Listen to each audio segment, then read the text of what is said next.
principale impatto della sostenibilità è collegato direttamente al consumo di risorse che questo settore, il settore delle costruzioni ha a livello mondiale ma anche europeo e nazionale, è probabilmente il settore più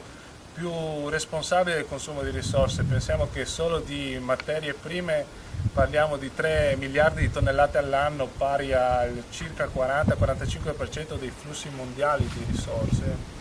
E anche per l'energia, considerando il settore nel suo complesso, quindi non solo nell'uso dell'edificio ma anche nella sua costruzione e demolizione, siamo anche qui tra una quota del 45-50% dell'energia primaria consumata a livello mondiale ma anche a livello europeo e nazionale.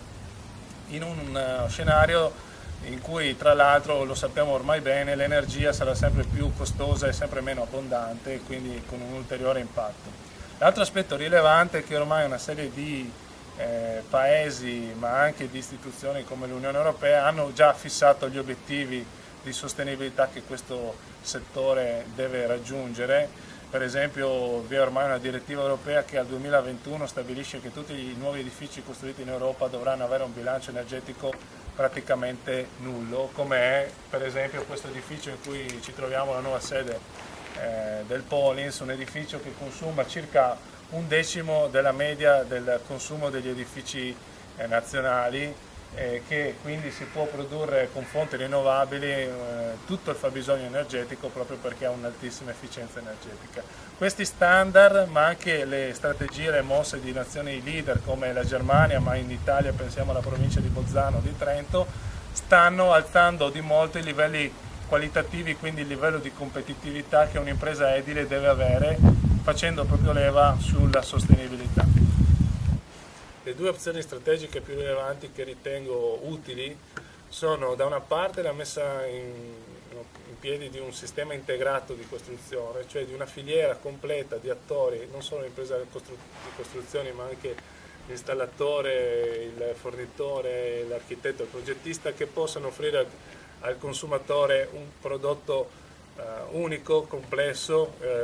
che riguarda tutti gli aspetti rilevanti alla sostenibilità dell'edificio, dal consumo dell'energia alla sua produzione, alla sua riduzione degli impatti in senso ampio, in modo da interfacciare il mercato con un unico soggetto che possa rispondere a tutte le esigenze e alle complessità che il prodotto edificio presenta. La seconda opzione strategica rilevante, un segnale debole ma molto interessante di innovazione, è il co-housing, cioè un sistema di realizzazione di quartieri, di edifici in coprogettazione tra tutti gli inquilini che andranno ad abitarvi, che mettono in comune alcuni spazi, condividono le spese di progettazione ma anche di realizzazione. Pensiamo a spazi comuni come una lavanderia piuttosto che un asilo condominiale, piuttosto che degli spazi lavorativi, la stanza per gli ospiti, o spazi anche di maggior pregio come una piscina piuttosto che un'area wellness per progetti di maggiore qualità e anche di fascia più alta, ma in cui è molto interessante per l'impresa rovesciare il classico schema di acquisto dei terreni, acquisto dei materiali, realizzazione dell'edificio e poi vendita con un forte rischio di invenduto, con un processo in cui si va prima di tutto a individuare il cliente, a coprogettare con lui il prodotto edificio tagliato sulle sue esigenze, quindi un prodotto edificio fortemente personalizzato, e poi si va a acquisire le materie prime e i terreni e si va a costruire, quindi di fatto riducendo al minimo il rischio di impresa e il rischio di invenduto, che è una cosa molto importante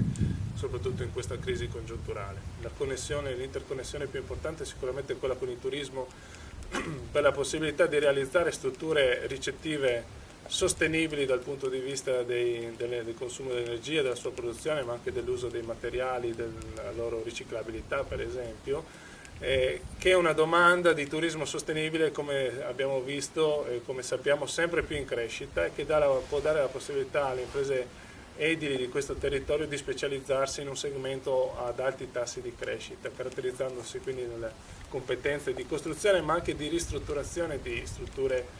turistiche sostenibili. Pensiamo all'enorme patrimonio edilizio che abbiamo lungo tutta la costa del Veneto orientale e un patrimonio che è stato realizzato in gran parte negli anni 60-70, quindi con relativamente bassi standard qualitativi e costruttivi, soprattutto dal punto di vista energetico. L'altra grande interconnessione è con il settore dell'agricoltura, soprattutto perché l'agricoltura può essere una fonte pregiata di produzione di energia sostenibile, in particolare per quanto riguarda le biomasse che possono essere integrate in questo pacchetto di strutture sostenibili, e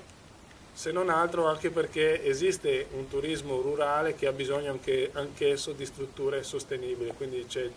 tutta questa nicchia di mercato però interessante per questo territorio, per le imprese del territorio,